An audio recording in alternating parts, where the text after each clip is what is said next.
The 4 children arrived on a Wednesday in early June, a week before their parents were scheduled to pick them up from the Stillwater Youth Conservation Camp. That detail matters because of what happened Thursday night, and because everything I did after that, every decision I made, hinged on the question of whether I was protecting 6 kids or 5. My name is Dana Rowell. I've been a seasonal ranger with the Montana Department of Natural Resources for 11 years, posted to the Garnet Range district since 2019. My primary duties are trail maintenance, campsite inspection, and wildlife monitoring in a 70-square-mile block of mixed conifer forest between the Clark Fork and Blackfoot drainages. Elevation runs from about 4,000 feet at the trailheads to just under 7,000 at Cold Heart Peak. I know most of the terrain by smell the difference between North Slope fir and South Slope pine, the sulfur pockets near the old mining adits, the particular wet granite scent the creeks throw off in early summer when snowmelt is still running hard. The rules exist because of the children, not because of what's in the forest that came later, or maybe it was always there and the rules simply accounted for it the way a levee accounts for a river. The Stillwater program has operated for 19 years, bringing groups of 10 to 14 kids aged 12 through 16 into the backcountry for week-long conservation education rotations. The kids clear trail, learn compass navigation, plant seedlings. It's good work. The program director is Colleen Voss, a retired high school biology teacher from Helena. The counselors rotate seasonally. I interface with the groups when they pass through my section, mostly to ensure compliance with bear protocols and fire restrictions. There are 9 rules for nighttime operations within the Garnet Range district. They're printed on green cardstock, laminated, and posted in every shelter and at every established campsite. I've read them so many times I can recite them from memory, the way you memorize a prayer without believing it until the day you need it. Rule 1.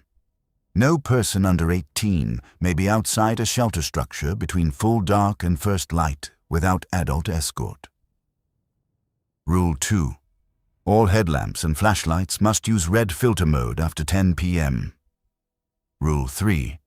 No audio playback devices of any kind after 9 p.m. No music, no recorded nature sounds, no white noise machines. Rule 4. If you hear your name called from outside the shelter after dark, do not respond verbally. Wake the nearest adult by touch only. Rule 5. Count all members of your group before entering the shelter for the night. Count again at first light. Report any discrepancy to district dispatch immediately, even if the count corrects itself. Rule 6. Do not follow any light source you cannot identify. If you observe a moving light in the forest that does not correspond to another group's registered position, close your eyes and navigate by touch back to the nearest shelter. Rule 7. Between midnight and 4 a.m., the forest is closed. This means no one exits the shelter for any reason, including medical emergency. Treat in place, evacuate at first light. Rule 8. If a child reports seeing another child outside the shelter at night, that report is to be treated as a wildlife sighting. Log it. Do not search. Rule 9. These rules are not negotiable, not contextual, and not subject to ranger discretion. Violations result in immediate program suspension and mandatory incident review. That last one is the one that kept me awake for 3 years. Not because I violated it, but because I spent a night understanding exactly why it was written that way, why the word discretion was specifically excluded, and what happens when a situation arises that demands exactly the kind of judgment the rules forbid. The Wednesday group was small. 4 kids, 2 boys, 2 girls, all 14 plus counselor Erin Marsh, 26, third rotation. I met them at the Copper Creek Junction around 2 p.m. to check their bear canister seals and confirm their campsite reservation. Aaron was competent, calm. He'd done the training, passed the night protocols exam. The kids were typical, 2 chatty, 1 quiet, 1 clearly annoyed at being there. Standard summer dynamic. They were headed for Site 11C, about 4 miles further in, a flat bench above the creek with 3 platform shelters. Good sight, clear sight lines. I'd inspected it 10 days prior and noted nothing unusual, no fresh bear sign, no damage, adequate firewood supply. I gave Aaron the standard briefing. He confirmed he had the laminated rules. I watched them walk up the trail until they disappeared around the switchback, and then I went back to my station cabin to finish a culvert inspection report. That night, around 11:30, I was in bed reading when my radio crackled. Not a transmission, just the sound it makes when someone on the same frequency keys their mic without speaking. A quick blip of static, and then nothing. I waited. It didn't repeat. I logged it as atmospheric interference, which is common in the mountains when temperature inversions form. Thursday morning was overcast. Low clouds sitting on the ridge like a cap. I ran my usual patrol loop, 8 miles, checking trail conditions and 2 seasonal water crossings. Around 10 a.m., I passed within half a mile of 11C and heard the kids working on trail clearing. Normal sounds. Shovels on gravel. Someone laughing. I didn't stop in because there was no operational reason to. At 3:47 p.m., Aaron radioed District Dispatch. I heard the transmission because we share the same repeater. Dispatch, this is Stillwater Group 4 at Site 11 Charlie. I have a count discrepancy I need to report. Go ahead, Group 4. I counted 4 campers at lunch. I'm now counting 5. Silence on the channel for about 4 seconds. Group 4, confirm. You are reporting 5 minors at your location. Your manifest lists 4. Confirmed. I have 5. I verified against the manifest 3 times. I have an extra. Stand by, Group 4. I put down my sandwich and walked to the radio. Dispatch came back 90 seconds later. Group 4, per protocol, maintain visual on all 5. Do not separate any individual from the group. Do not attempt to determine which is unmanifested. Ranger Rowell, are you monitoring? I keyed my mic. Rowell here, monitoring. Proceed to 11 Charlie for direct assessment, ETA. About 45 minutes on foot. Copy. Group 4, Ranger Rowell en route. Maintain standard protocols. Do not discuss the discrepancy with minors. Understood. March out. I packed my day kit and started walking. The trail to 11C climbs about 600 feet through old-growth Douglas fir before leveling onto the bench. The cloud ceiling was dropping. By the time I reached the site, visibility was maybe 200 yards, and the air had that silver-gray quality that makes everything look like a photograph taken slightly out of focus. Aaron met me at the trail junction before the site. He looked composed, but his hands were busy adjusting his cap, touching his radio, pulling at the strap of his pack. The gestures of someone managing adrenaline through minor physical tasks. "Show me," I said. He walked me to the main clearing. 5 kids were sitting around the fire ring, working on a journaling exercise. 2 boys, 3 girls.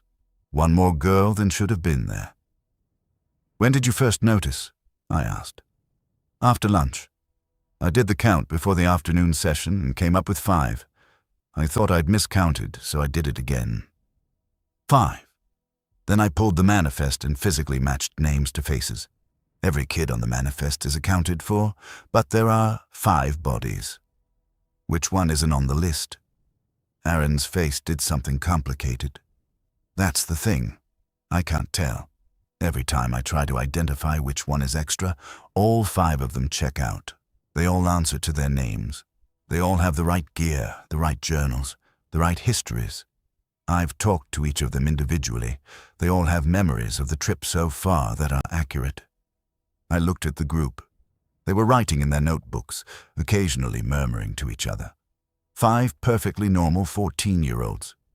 2 boys, Marcus and David. 3 girls, Haley, Sonia, and Kira. Except only 2 girls had registered. Haley and Sonia. Kira was not on any manifest I had access to. "The 3rd girl," I said. "Kira." "I thought so too at first. But then I asked Marcus a question about yesterday's navigation exercise, and he described it with 5 people. All the kids remember 5 members. They all know Kira. They talk about her like she's been here since Wednesday. She wasn't at the check-in. I counted 4 kids at Copper Creek Junction yesterday. I know. I remember 4 too, but my own notes from last night, my log, I wrote 5 names at evening count. I asked him to show me. He pulled out his field notebook. There it was in his handwriting. 2100. Head count confirmed. 5 campers present. All accounted for.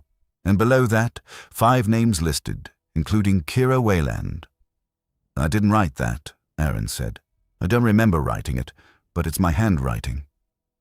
I radioed dispatch and reported what I'd found.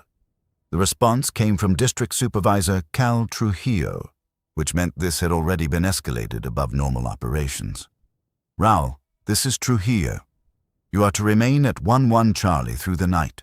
Standard night protocol applies with the following addition.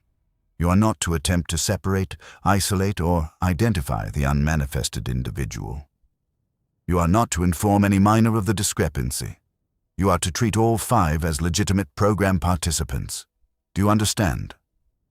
Cal, there's a child here who... Dana.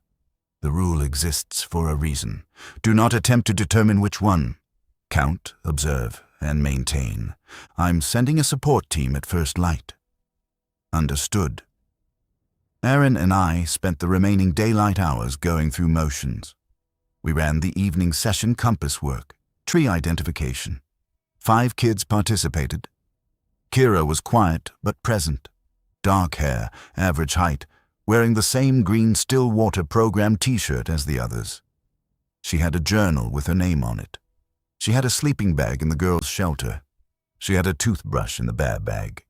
She existed completely in every physical and social sense, except in the registration system and in my memory of the previous afternoon.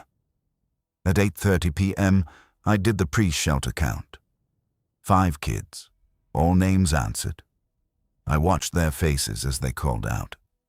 Every one of them was a 14-year-old child.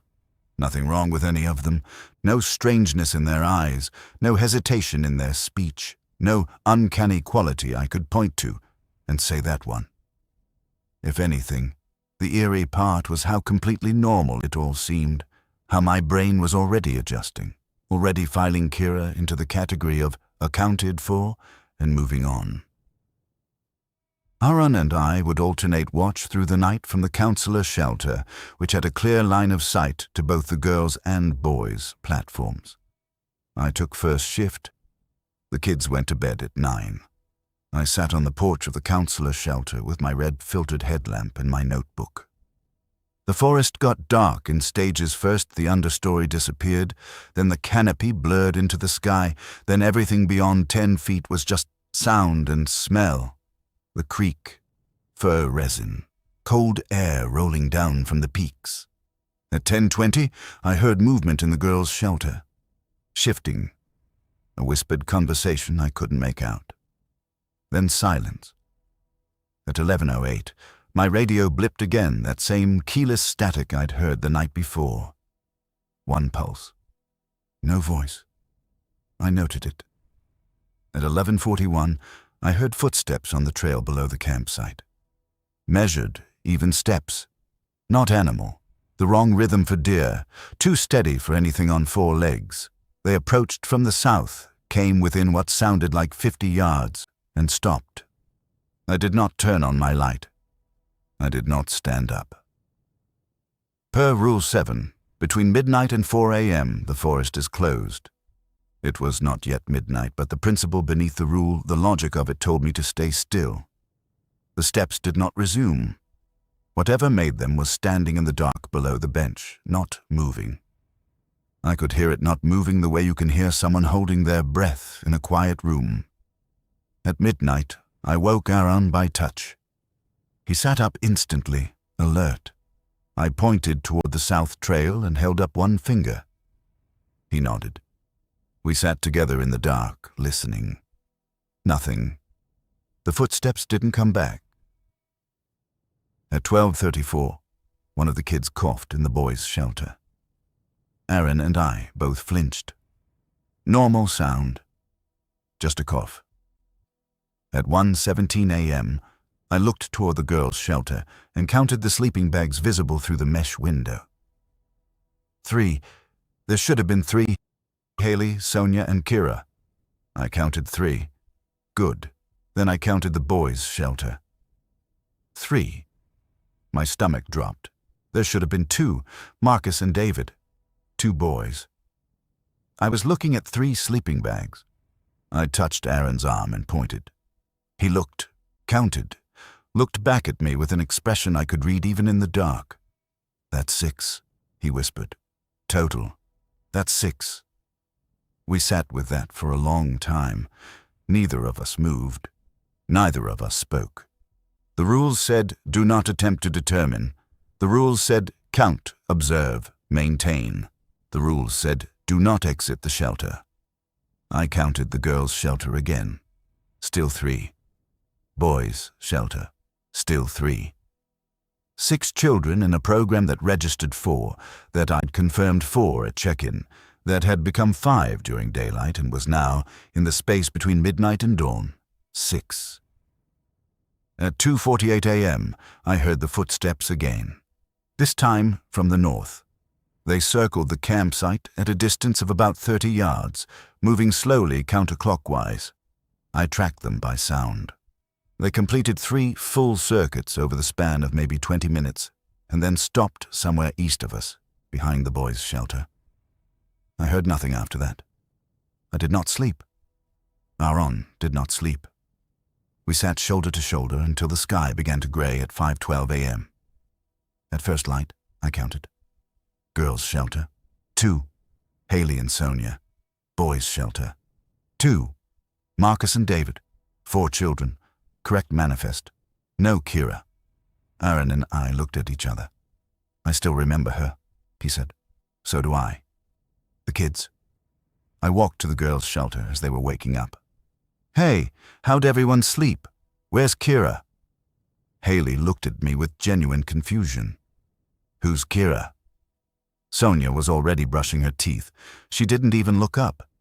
"Never mind," I said, just double-checking my roster. 4 kids, no memory of a 5th among any of them. The name Kira Wayland appeared nowhere not in Aaron's notebook. I checked the page, now listed 4 names at the evening count. Not in any journal, not in any gear. The sleeping bag that had been in the 3rd slot of the girls' shelter was gone. Not removed, there was no gap, no empty space, just 2 bags, as if that's all there had ever been. I radioed dispatch at 6 a.m. Rowell to dispatch. Site 11 Charlie. Dawn count is 4. Discrepancy has resolved. Overnight count showed 6 at approximately 01:17. Now 4. Requesting guidance. Trujillo responded personally again. Copy, Rowell. Support team is 2 hours out. Maintain position. Do not discuss overnight observations with minors. You and Marsh write everything down now, while you remember it clearly. He said that last part, while you remember it clearly, with a weight that told me he knew something about what happens to these memories. So I wrote. Everything. Every detail I could hold on to, scratched into my notebook in the gray early light while the kids heated oatmeal and talked about nothing. The support team arrived at 8:30. 2 rangers, Bill Osterman, 20-year veteran, and Maria Salcedo from the supervisor's office. They brought a satellite phone and a sealed envelope addressed to me by name. Inside the envelope was a single sheet, typed. It read, Ranger Rowell. You are now an observer of record for a Class 4 count discrepancy event. This designation carries specific responsibilities. You will be provided updated protocols within 7 days. Until then, do not discuss the event with non-designated personnel. Do not attempt to research historical events. Do not return to Site 11-C after dark until you have received additional training. Your log entries from this event are to be submitted in original form. Do not revise or edit. The count will return. When it does, you will know what to do because you did not do it this time. It was signed by the district supervisor and countersigned by someone from the state office whose name I didn't recognize. Bill and Maria evacuated the kids early, a day before their scheduled pickup. The parents were told it was due to weather. Aaron was reassigned to a different district. I never worked with him again, though we exchanged one email 3 weeks later in which he said only, "I still remember her face." "Do you?" I did. For the rest of that summer, I patrolled my section normally. I did not return to 11C after dark. I received the updated protocols, a 3-page document that essentially expanded the 9 rules into more specific instructions for what to do if the count changed during daylight versus darkness, if the extras demonstrated awareness of being counted, if the extras attempted to leave with the group at the end of a rotation. That last one haunted me. The implication was clear. This had happened before. The extras had attempted to leave. The rules about counting obsessively at every transition, without discussing the discrepancy with minors, existed because at some point, someone hadn't counted. Someone had assumed 5 was correct when 4 was the number. And something had walked out of the forest wearing the face of a child that didn't exist, and had gone somewhere, into a car, into a town, into a house. I thought about that for a long time. The following summer, 2022, I was back in my section when the first group of the season came through. 8 kids this time, 2 counselors. I met them at Copper Creek Junction on a Tuesday. Counted 8. Confirmed 8 against manifest. Watched them head up the trail. Thursday at 2 p.m., Counselor Rivera radioed dispatch. "Dispatch, Stillwater Group 2. I have a count discrepancy." My heart rate didn't even change. It was like a seasonal event, like the first thunderstorm or the first frost. Expected. I packed my kit and started walking. By the time I arrived, the group had 9 kids. 1 extra boy named Theo. Kind face, easy laugh, knew everyone's name, had gear, had history, had memories the other kids confirmed. But this time, I had training. I had protocols. "Theo," I said during the evening journaling session. I sat next to him casually, as if making rounds. "What's your favorite thing about the trip so far?" He looked at me with brown eyes that reflected the firelight in a way I'd describe as warm. "The stars last night," he said. "I've never seen the Milky Way like that." "Yeah. You know what constellation was overhead around midnight?" He thought about it, smiled. I was asleep by then. Everyone was asleep by then, that's the point. Whatever Theo was, he knew the rules, too. That night, I counted. 9 at bedding. At 1 a.m., I counted through the mesh. 11. 2 extra sleeping bags in the boys' shelter, bodies in them, breathing. I wrote it down. I did not act. I did not separate. I did not identify. At dawn, 8 kids. Theo gone. No one remembered him. My notebook still had his name, and I'd learned to write in pen immediately, before the adjustment could reach my records. And here's what I need to tell you, the part that's kept me in this job, even though every June brings another count and another night of watching the numbers climb. I don't think they're dangerous. I've had 7 events now across 4 summers. The pattern is always the same. They appear during the day, integrate completely, are indistinguishable from real children, increase in number at night, and vanish at dawn. No child has ever been harmed. No extra has ever behaved aggressively or strangely. They are, by every measure I can observe, children, or something that is being a child so convincingly that the distinction might not matter. But the rules don't account for what I saw last September. End of season. No youth groups left. I was closing up sites for the winter, pulling bear boxes, locking shelters. I reached 11C on a Tuesday afternoon. Empty. Cold. The first snow was already dusting the peaks above. In the fire ring I found a journal. Green cover, standard Stillwater issue. Name written on the front in neat handwriting. Kira Wayland. I opened it. The entries were dated from the previous summer June, the week of the event. 5 days of observations, nature sketches, pressed wildflowers. Normal content. Except the last entry, dated the morning she disappeared, the morning the Count corrected. I don't want to go back. The forest is warmer than where I came from. The other kids are nice. The counselors care. Last night I could feel it trying to pull me out, trying to make the number right again. I don't know what I am, but I know what I want to be. I want to stay. I'm going to try to stay. If you find this, if you're the ranger who was watching, I'm sorry I scared you. I wasn't trying to. I was just trying to be one of them for a little longer.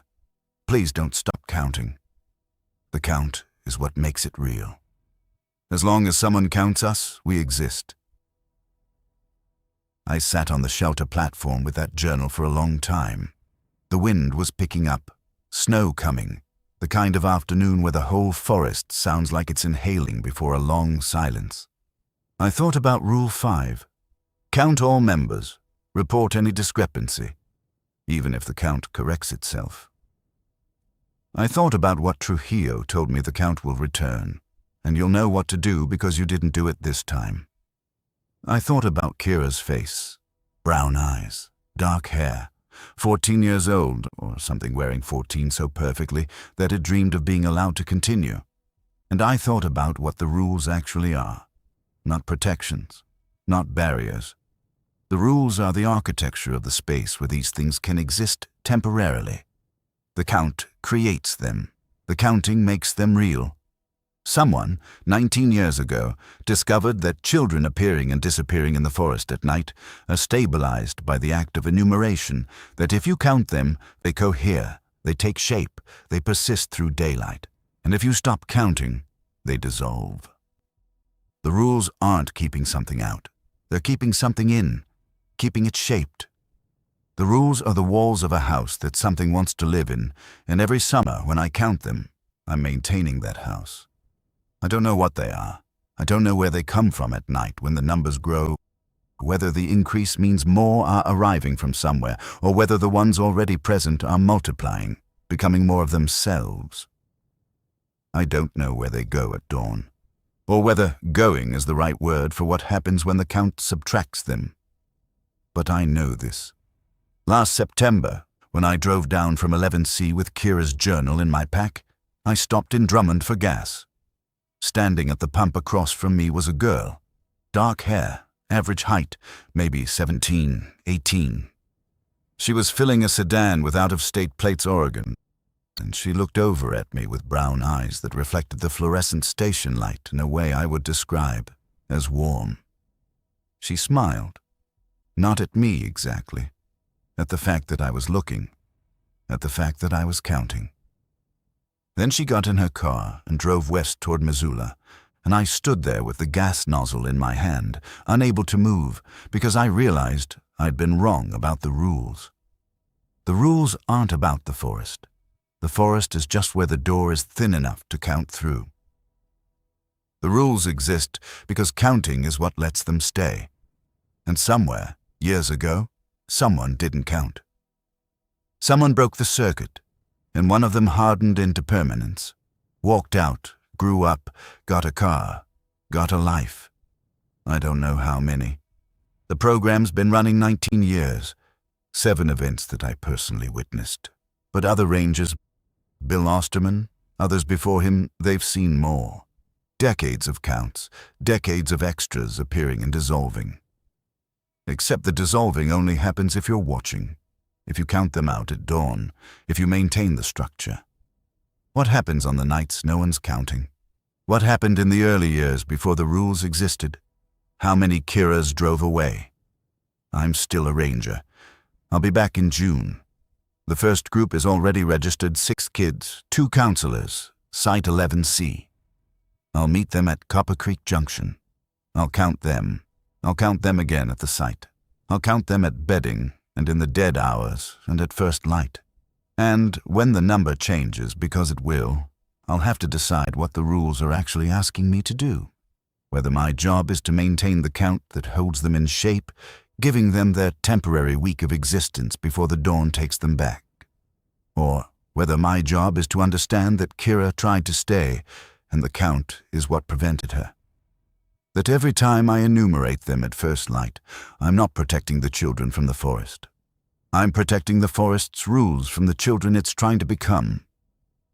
Rule 5 says, count all members. Report any discrepancy, even if the count corrects itself. But what if, one morning, I just don't count? What if I let the number be whatever it is, and I don't look, and I let them keep the shape they held through the night? What walks out of the forest then? I think about this every night in my cabin, alone with the radio and the dark. The kids will be here in 9 days, and I still don't know which answer makes me the monster, the one who counts, or the one who finally stops. I keep Kira's journal in my desk drawer. I read the last entry often. Please don't stop counting. The count is what makes it real. She wanted to stay. She's asking me to count.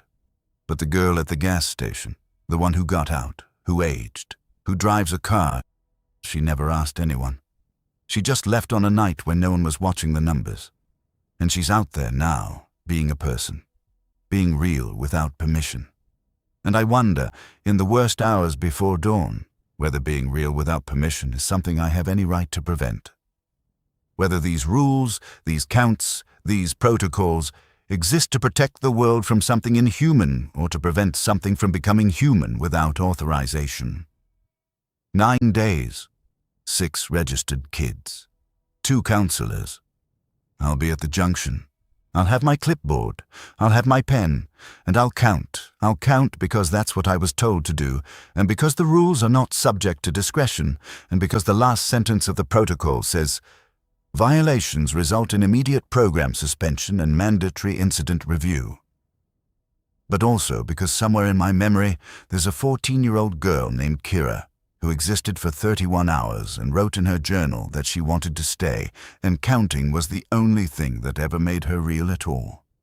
Even temporarily. Even for a week. I count them because it's the only kindness available. A week of being a child. A week of having a name and a sleeping bag and someone who says good night. And at dawn, I count them back out because those are the rules. Those are the rules. But rules, I've learned, have a memory of their own. They remember the situations that created them. And this June 9 days from now, becoming 8, becoming 7, I'm carrying a piece of information that the rules never accounted for.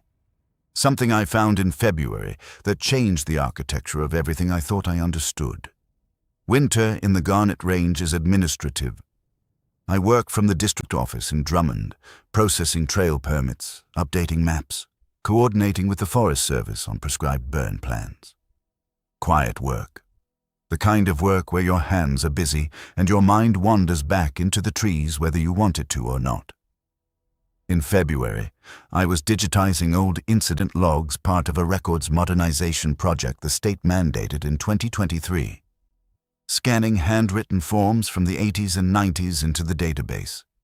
Tedious, but simple.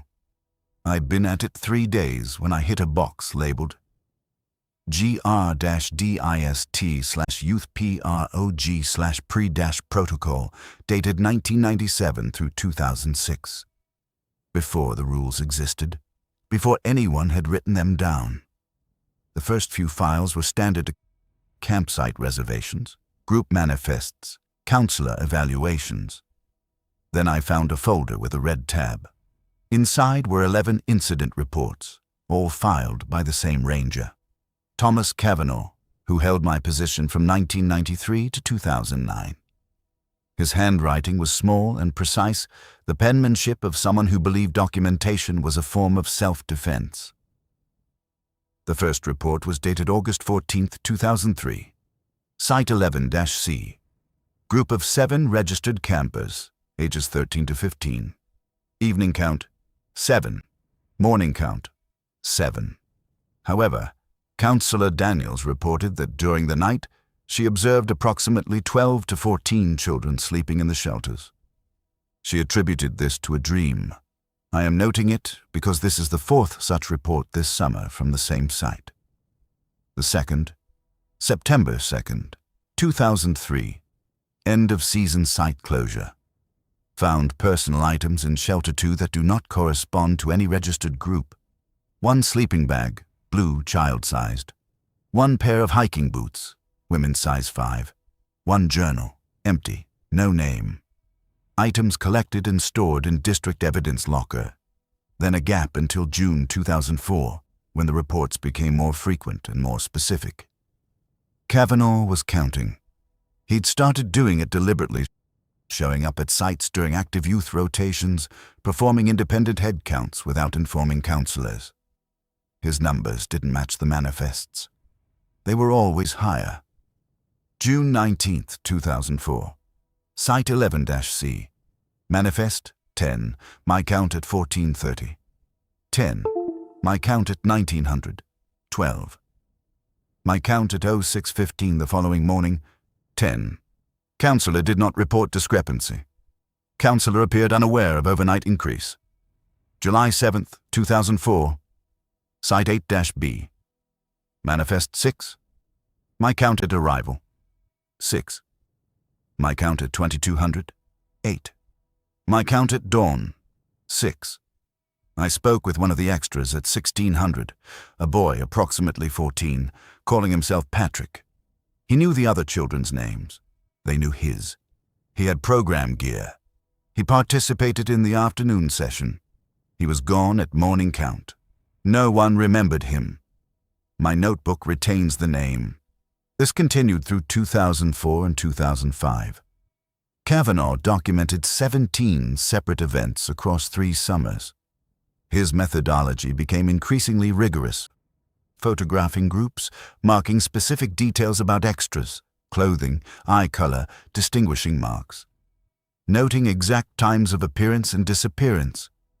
Then I found the report that changed everything. November the 12th, 2005. Off-season. Handwritten on plain paper rather than the standard form, as if he'd written it at home rather than the office. I have been conducting follow-up research on the extras. Specifically, I've been attempting to trace Patrick from the July 2004 event at 8B. I described him to the counselor from that rotation during a casual conversation. She had no memory.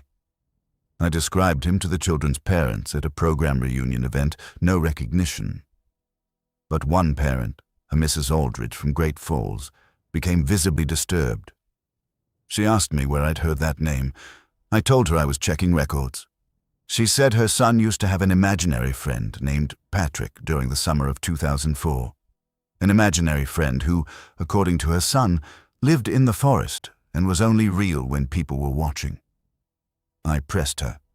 She said her son stopped talking about Patrick after that summer. Said he grew out of it, but she remembered because her son had been upset, had cried about Patrick not being allowed to come home with them. I believe the children know.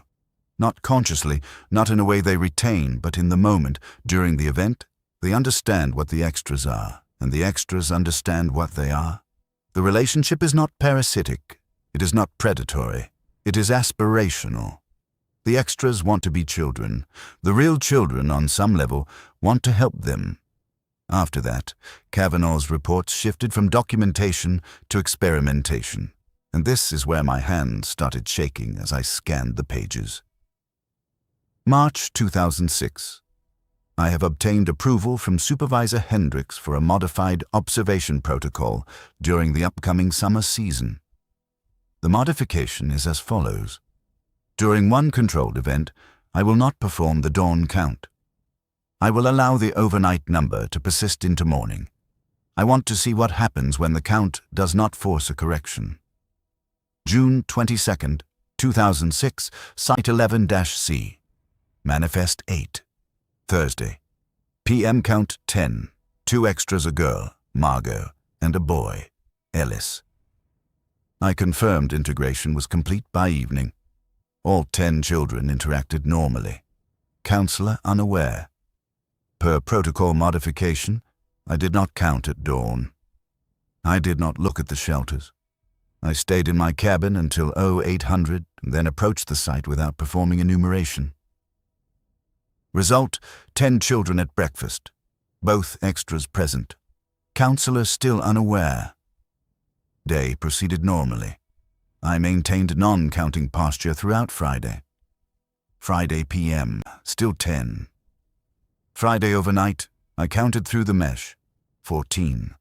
4 new extras in addition to Margot and Ellis. Saturday. AM, I did not count. Still 10 at breakfast. The original 2 extras had stabilized. The 4 new overnight additions had not, or the 4 new ones had dissolved back into whatever they were, while Margot and Ellis persisted because I had failed to enumerate them out at the previous dawn. Saturday. PM, still 10. Saturday overnight count, 16. Something is compounding. Sunday, June 25th, 2006. The last entry in Kavanaugh's experiment. I resumed counting at Sunday dawn. I stood at each shelter and counted deliberately, verbally, pointing at each sleeping bag. The number was 8. Manifest correct. Margot and Ellis were gone. The 4 Saturday additions were gone. Everyone who had appeared during the window of my non-counting had been subtracted back. But one of the original 8 children, a boy named Cody Whitmore, looked at me while I was counting and said, "You're doing it again." I asked him what he meant. He said, "Sending them away." Then he went back to eating his oatmeal and did not remember the conversation 10 minutes later. I am discontinuing the experiment. The children are aware at a level I cannot control, and the compounding effect of non-counting suggests that whatever enters during the night is, I believe, trying to establish a foothold through sheer numerical pressure. The dawn count isn't just maintaining a boundary. It's actively subtracting entities that have achieved partial integration. Without it, they accumulate, and accumulation, I suspect, eventually reaches a threshold where subtraction is no longer possible. The last page in Kavanaugh's folder was not an incident report. It was a memo to Supervisor Hendricks, dated August 2006. Request: formal establishment of nighttime operational rules for all Garnet Range youth program activities. Justification attached. These rules must be presented as non-negotiable and non-contextual. Ranger discretion must be explicitly excluded. The count must be mandatory, automatic, and performed at every transition between darkness and light. Without these rules, we risk a compounding event that produces permanent extras entities that have crossed the dawn threshold so many times without subtraction that they achieve irreversible integration. See also, gas station incident, Missoula, July 2006. Female, approximately 18, matching description of Margot from June 22nd event, 4 years of apparent aging in 4 weeks. Purchased fuel and continued west on ENI 90. I was unable to follow. License plate traced to a vehicle registered to a Margot Ellis at an address in Boise that, upon investigation, did not exist before June 2006. She combined their names. She built a life out of the space I gave her by not counting. This cannot happen again. I sat in the district office with that memo in my hands for a very long time. The radiator ticked. Outside, February snow was falling in that silent Montana way where the flakes are so dry they don't make a sound when they land. Kavanaugh created them. Not the extras themselves, they were already appearing, already trying, but he created the conditions for one to escape. His 3 days of non-counting gave Margot enough stability to survive the dawn, and then she just left. Walked down the trail, walked into town, built documents and history and a registered vehicle from nothing, or from whatever substance they're made of when no one is forcing them back into the night with a number. And then he wrote the rules to make sure it never happened again. Rules designed not to understand the phenomenon, but to mechanically prevent the specific failure mode he'd produced, an extra achieving enough consecutive persistence to harden into permanence. Rule 5. Count all members. Report any discrepancy, even if the count corrects itself. Even if the count corrects itself. Because if you stop counting because the number looks right, you might be looking at a stabilized extra and not knowing it. The correction has to be forced, observed, performed. I finished scanning the files.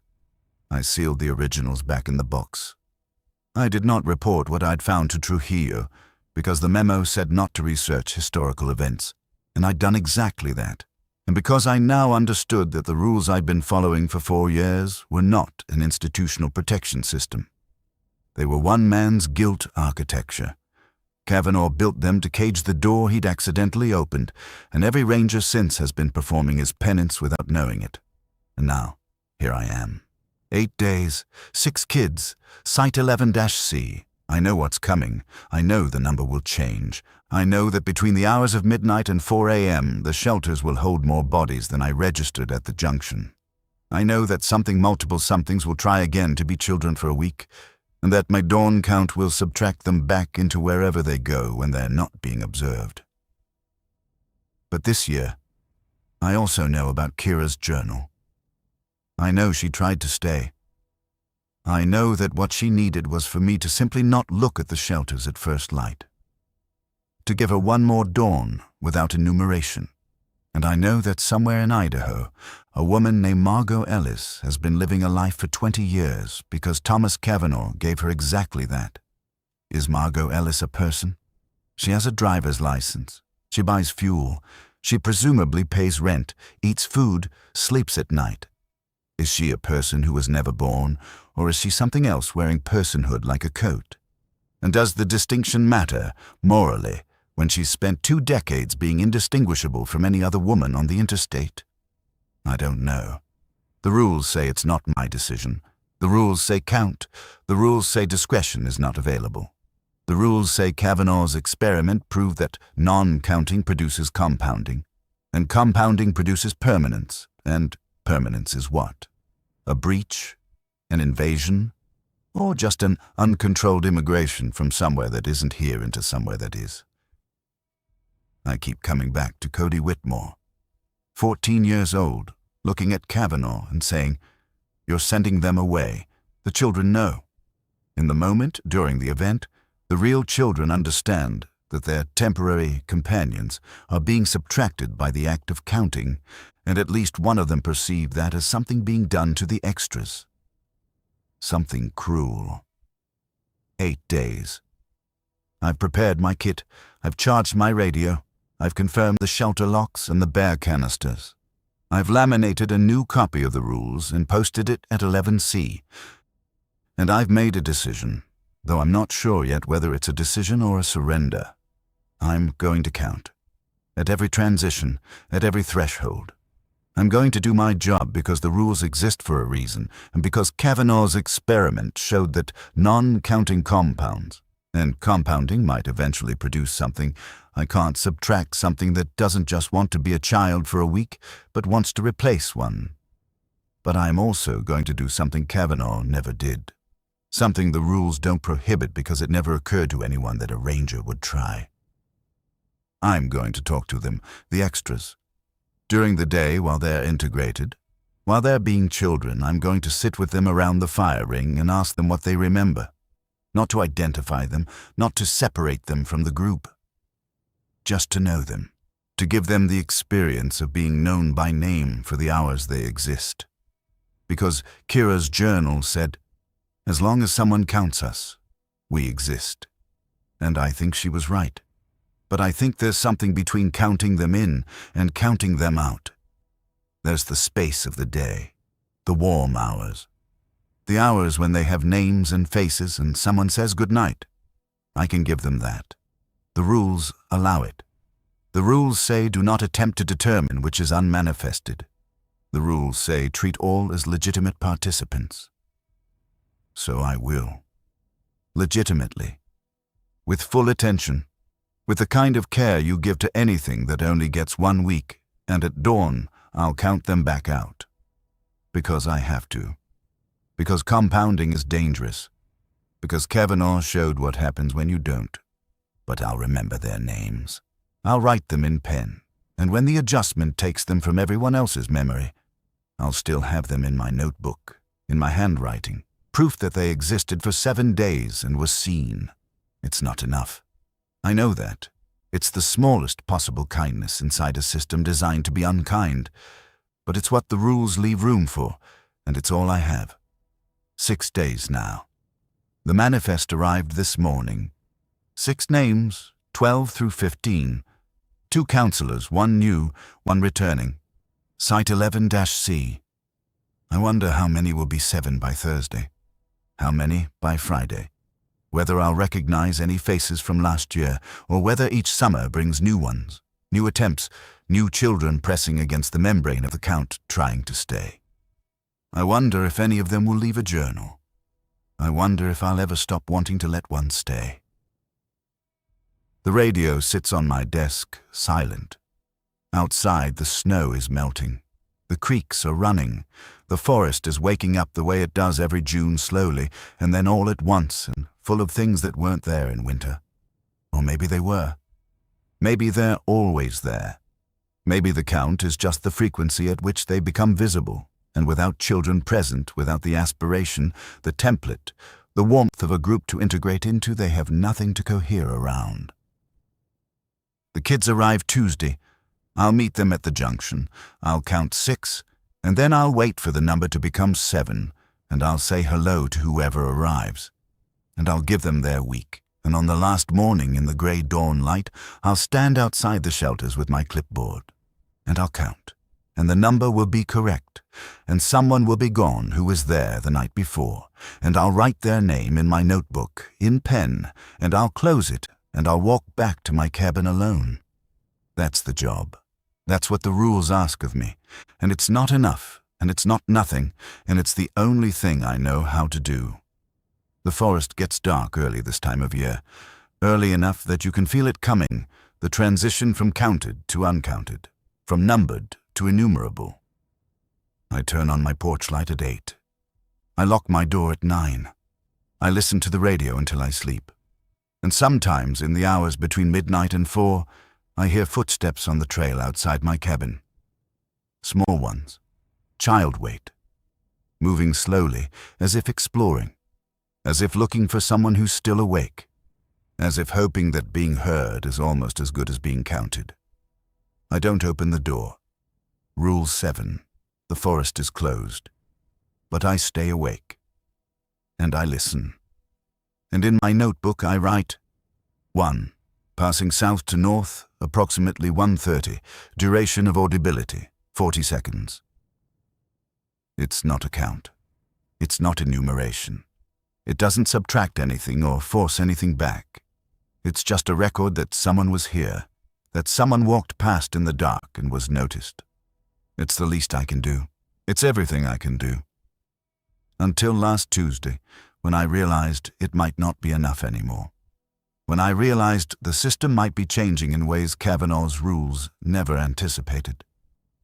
I was in the district office, finalizing the summer trail opening schedule, when Maria Salcedo knocked on my door frame. She had that look, the one people get when they've been carrying something for a while and have finally decided to set it down in front of you. You have a minute? I did. She sat across from me with a manila folder and a cup of coffee she didn't drink. I pulled the registration data for this summer's youth groups, she said. All 8 rotations, June through August, standard manifest review. Okay. Every group is full, waitlisted actually, programs popular. Colleen expanded capacity last year. I know. What's the issue? Maria opened the folder. Inside was a printed spreadsheet, the master registration for all summer rotations. Names, ages, emergency contacts, medical information, the standard intake form data. Group 3, she said. July rotation, Site 11-C, 8 registered campers. I looked at the list. 8 names. Standard. One of them is Kira Wayland. The room didn't change. The radiator kept ticking. The fluorescent light kept humming its flat 60 Hz hum. But something in my chest went cold and very still. She registered through the normal system, Maria continued. Online form, parental consent, medical disclosure, the works, payment cleared. Emergency contact listed as a woman named Judith Wayland in Boise. Boise. I ran the contact number, Maria said. It's valid. I called it. A woman answered. Said her daughter Kira was excited about the program. Said she'd done similar camps before. Said Kira was 14. I looked at the registration date. March 3rd, 2026. 4 months ago. Something had filled out a form, provided a credit card, listed an emergency contact with a Boise phone number, and enrolled in the Stillwater Youth Conservation Camp using the name of a girl who had existed for 31 hours in 2021 and left a journal in a fire ring asking to stay. Maria, the address in Boise. I checked. It's real. Residential, single-family home. Listed owner as Judith Wayland. Property records go back to 2008. 2 years after Kavanaugh's experiment. 2 years after a woman named Margot Ellis appeared in a vehicle registered to a Boise address that did not exist before June 2006. How long have you known about this? I asked. I found it during spring review, 3 weeks ago. I took it to Trujillo. And he told me to inform you directly. Said you were the observer of record and this fell under your designation. She paused. He also said he'd never seen one register before. Neither had I.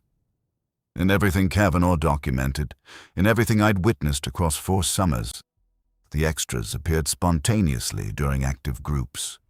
They materialized within the ecosystem of an existing camp session. They didn't plan ahead. They didn't fill out forms. They didn't have parents who answered phones. Unless they did. Now. Unless 20 years of someone like Margot living in Boise, building a life, growing into a woman, had produced something the rules never modeled, an extra who wasn't trying to become a child temporarily, wasn't pressing against the membrane of the count for 1 week of being real, an extra who had been raised, who had a mother, who was, by every bureaucratic and biological measure, a 14-year-old girl with a name and a home and a registration receipt. A second generation. I sat with that thought for the rest of the afternoon. The implications unfolded slowly, each one worse than the last. If Margot Ellis escaped extra, Kavanaugh's guilt, the one who walked out because no one counted her back, had established a permanent life in Boise, then she'd had 18 years of being a person. 18 years of documents accumulating, relationships forming, reality thickening around her until she wasn't an extra at all anymore. She was just a woman. And if that woman had a daughter biologically, or through whatever process of generation these things use, then Kira wasn't an extra trying to become a child. Kira was a child trying to become an extra. Oh no, that's not right either. Kira was an extra in 2021. I saw her. She integrated for 31 hours, was counted out at dawn, dissolved from everyone's memory but mine. She left a journal. She wanted to stay, but now she's registered. Now she has a mother. Now she's coming back in July through the front door with paperwork as a legitimate participant, not sneaking in through the night count, not appearing between one enumeration and the next, walking up to Copper Creek Junction with a backpack and a consent form, and I will have to check her name against the manifest and say, confirmed. And when I count at bedding, she'll be on the list. She'll be on the list because she registered. And at dawn, when I count, she'll still be there because the count only subtracts unmanifested individuals. Extras, the ones who aren't on the paper. Kira will be on the paper. The rules don't account for this. The rules assume the extras arrive uninvited, unregistered, undocumented. The dawn count works because it measures the gap between the manifest and the reality, and the gap is where the extras live. Close the gap at dawn, and they disappear. But if there's no gap, if the number matches the manifest because the extra is on the manifest, then the count does nothing. The mechanism fails. Not because it's been broken from outside, but because something learned the rules well enough to satisfy them from within. I called Trujillo that evening. He picked up on the second ring, which told me he'd been expecting my call. "You saw the registration," he said. "I saw it. Cal, what do we do?" "What do the rules say?" "The rules say count against the manifest. If Kira Wayland is on the manifest, the count won't flag her. She'll persist through dawn because there's no discrepancy to correct." "That's right. So what do we do?" Silence for a long time. Then, "Dana, I need to ask you something, and I need you to answer honestly. When you met the Kira extra in 2021, the 31-hour event, did she seem dangerous to you?" "No." "Did she seem harmful to the other children?" "No. They liked her. They included her. They remembered her as a friend until the count erased her." "And the journal she left? The one asking to stay? Did that read to you like a predator's strategy, or like a child's plea? A child's plea, unambiguously." "Then here's what we do. We let her come. We treat her as a registered participant. We count her in, and we watch carefully, without interference, to see what happens when something that used to dissolve at dawn is allowed to persist through the full week without subtraction. And if she compounds? If her presence attracts others, the way Kavanaugh saw? Then we count the others out at dawn, as always. But Kira manifested Kira, documented Kira. Kira with a mother in Boise stays, because the rules say she stays." "The rules weren't designed for this, Cal." "No, they weren't. But neither were they designed to be weapons against something that found a legal way through.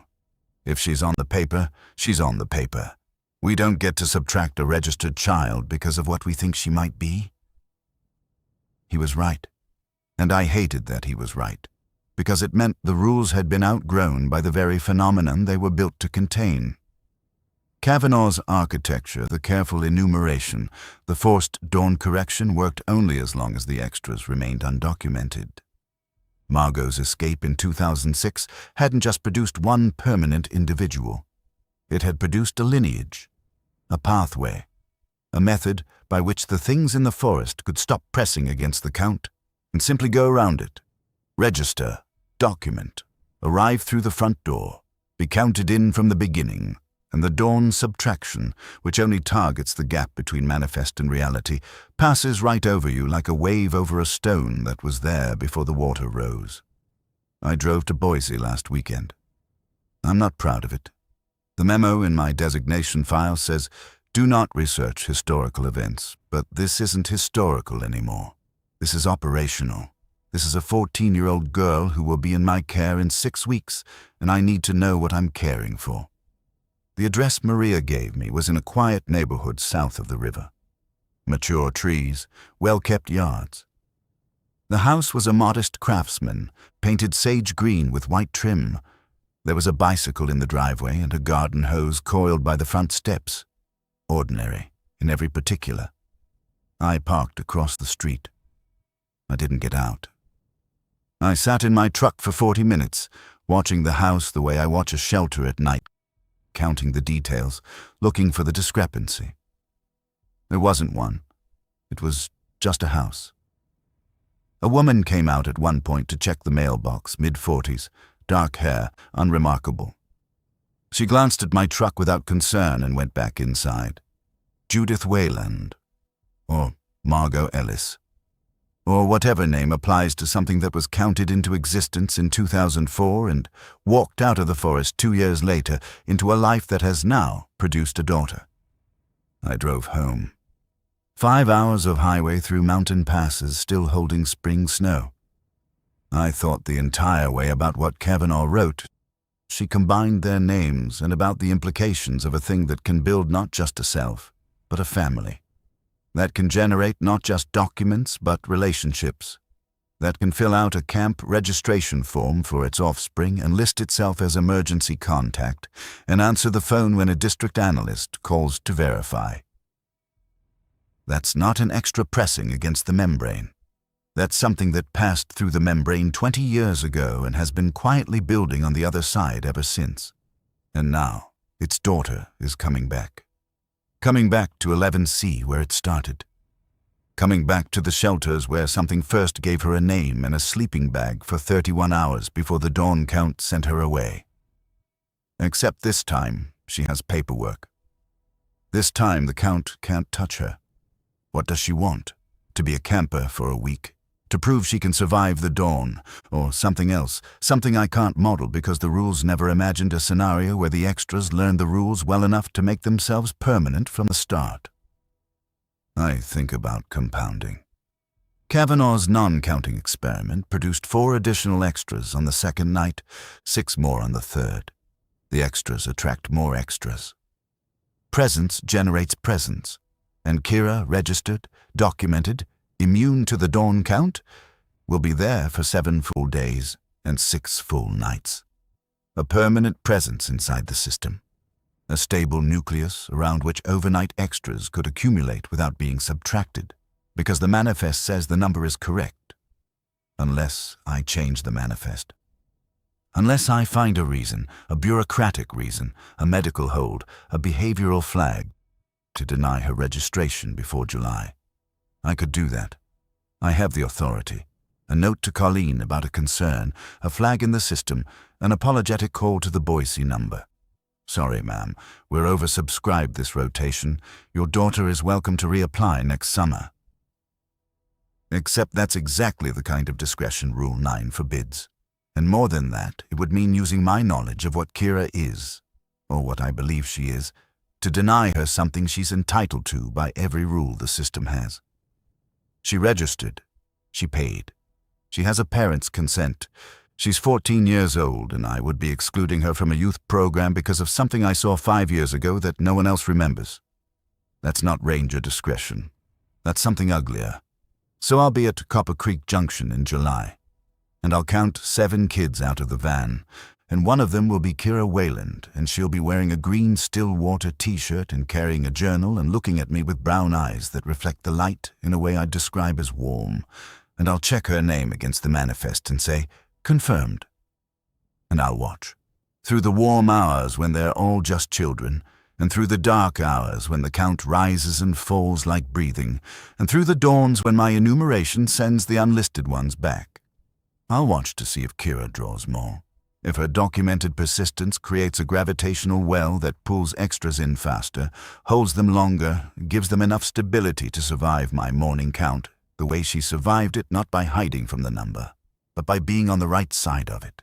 And if that happens, if I stand at the shelter on the 3rd morning and count 12 where the manifest says 8, and all 12 have names and histories and faces the other kids recognize, then I'll know that the rules have failed, that the architecture Kavanaugh built to contain his mistake has been learned and solved and circumvented by the very things it was designed to subtract.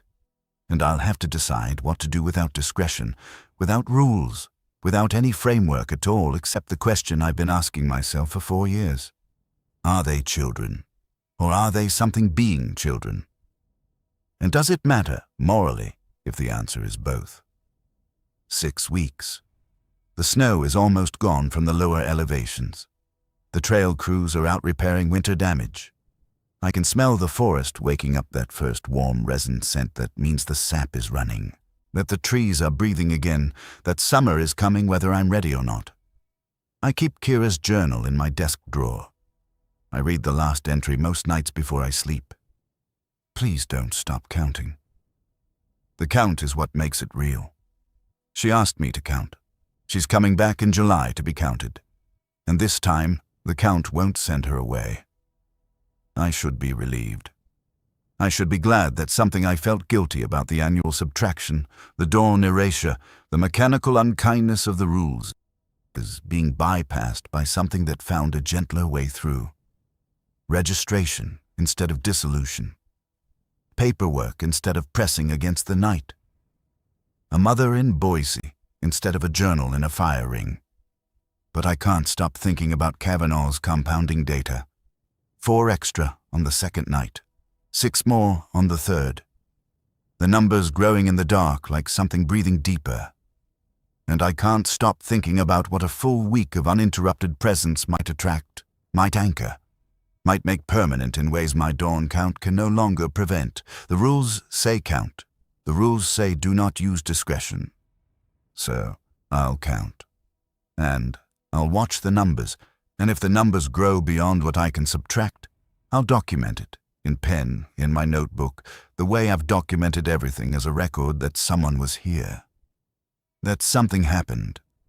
That I was watching when the architecture finally failed. It's all I know how to do. It's going to have to be enough.